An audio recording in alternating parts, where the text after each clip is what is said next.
자본시장 불공정거래 대응 강화 TF를 구성했어요. 25년 7월에. 예, 그렇습니다. 네. 성과는 뭐 있어요? 지금 가장 큰 최근의 성과가 서울중앙지검 공정거래조사부에서 설탕 담합 사건을 갖다가 저희들이 찾아내고 3조 원 정도의 담합이 있었는데 찾아가고 근래 드물게 대표까지 구속해서 기소를 했습니다. 그 사건은 제가 어디서 딴 데서 보고서를 본 것 같은데 그거는 2012년인가 뭐 13년인가 그때 아주 오래전에 벌어진 사건 아닌가요? 아니, 그렇지 않습니다. 이게 뭐 말씀드리기 그렇지만 공정거래위원회에서 제대로 2024년부터 내부 조사를 하다가 진척이 없어갖고요.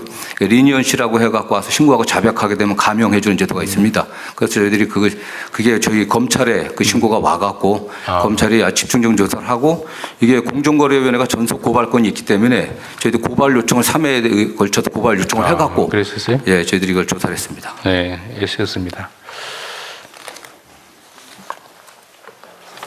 대통령 추가로 좀 설명을 드리겠습니다. 아까 말씀하신 그 금융당국과의 TF 활동을 통해서는 크게 봤을 때 3가지 정도의 성과들을 거두었습니다. 그 회의 자체는 최근에 일단 6차 회의까지 종료를 했고 가장 큰 거는 그 불공정거래 범죄가 어쨌든 신속하게 조사가 되어야 되는데 그 부분에 있어가지고 금융당국에서 강제적인 행정조사를 할 수 있도록 하는 행정영장 제도를 도입을 해서 금융위원회 쪽하고 저희하고 해서 실제로도 그 강제적인 처분을 통해 가지고 조사 기간을 최대한 좀 축소할 수 있는 그런 방향의 성과가 좀 있었고요. 그 다음에 이제 그 소위 말해서 주가 조작 원금에 해당되는 것들을 뭐 출시할 수 있는 제도 자체는 도입이 돼 있었는데 이 부분에 대해 가지고 그동안에 판례도 아직 형성이 안 돼 있고 해가지고 그 부분은 어떻게, 그러니까 예컨대 주가 조작에 직접 사용된 돈이 아니라 누구한테 갖고 온 돈이라든가 여러 돈이 섞여 있었을 때의 어떤 대응 방안들에 대해서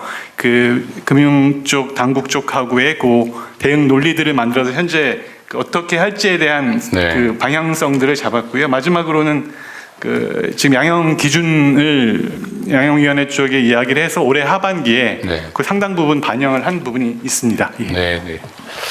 하여튼 자본시장 교란 범죄에 대해서는 우리가 좀 엄정한 태도를 보여주고 실제로는 시도 자체를 못하게 막아야 되는데 지금까지는 너무 많이 방치돼 있어서 걸리는 경우는 재수 없어서 걸린 거고 통상적으로는 안 걸린다는 믿음이 있었던 것 같아요.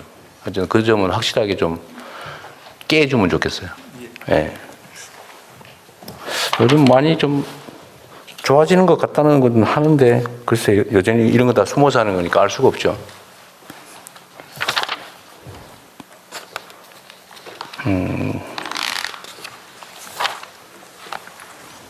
그리고 여기 경제 형벌 어쩌고 저쩌고 있어서 그러는데 전에 초코파이 1,000원짜리 이런 건 왜 기소한 거예요? 이번 계기가 저희들한테도 이게 어떤 경미한 범죄에 대해서 어떻게 하는지를 좀 돌아보는 계기가 됐던 것 같습니다. 지금 말씀하신 부분에 대해서 왜라고 했을 때 답변을 할 수 있는 부분은 굳이 따지자면 그 사건에서 이제 피해자에 해당되는 회사가 있지 않습니까? 회사에서 굉장히 이제 강한 처벌 희망의 의사를 표시를 했었고 그 부분이 이제 뭐 화해나 이런 것들 없이 끝까지 가다 보니까 기소가 이루어졌는데 이 결국 지금 아시다시피 이제 상고 포기하면서 사건은 종료가 됐습니다. 근데 그 과정에서 보면 결국 국민의 눈높이에 맞는 정도의 공소권을 행사하는 그 부분에 대한 고민이 이번 기회를 통해 가지고 좀 됐던 것 같고 저희들도 관련돼 가지고 앞으로 경미한 범죄에 대해서 어떻게 할지 이 부분에 대한 지침을 좀 마련하는 중입니다. 원래 경미한 이거 초범이 아니고 재범이거나 뭐 그랬어요? 예, 그랬던 것으로 전과가 절도 전과가 절도 전과가 있었나요? 그런 어려움도 있었겠네요. 기소 유예하기가 조금 어려운. 어쨌든 법률 제도상으로도 이런 경미한 범죄에 대해서는 다른 나라들은 이런 경우에 어떻게 해야 된다는 규정이 있는 경우도 꽤 있다고 하더라고요. 근데 지금은 죄가 되면 액수가 적어 20원 피해를 입었더라도 10원짜리 피해라도 이론적으로는 어쨌든 처분을 해야 되는 상황이 발생하잖아요. 기소유예를 하든지 기소하든지. 예, 그렇습니다. 예. 죄가 되면. 근데 10원짜리 길에 떨어진 5핀 주워 갖다 그 점유이탈물 횡령이잖아요, 그죠?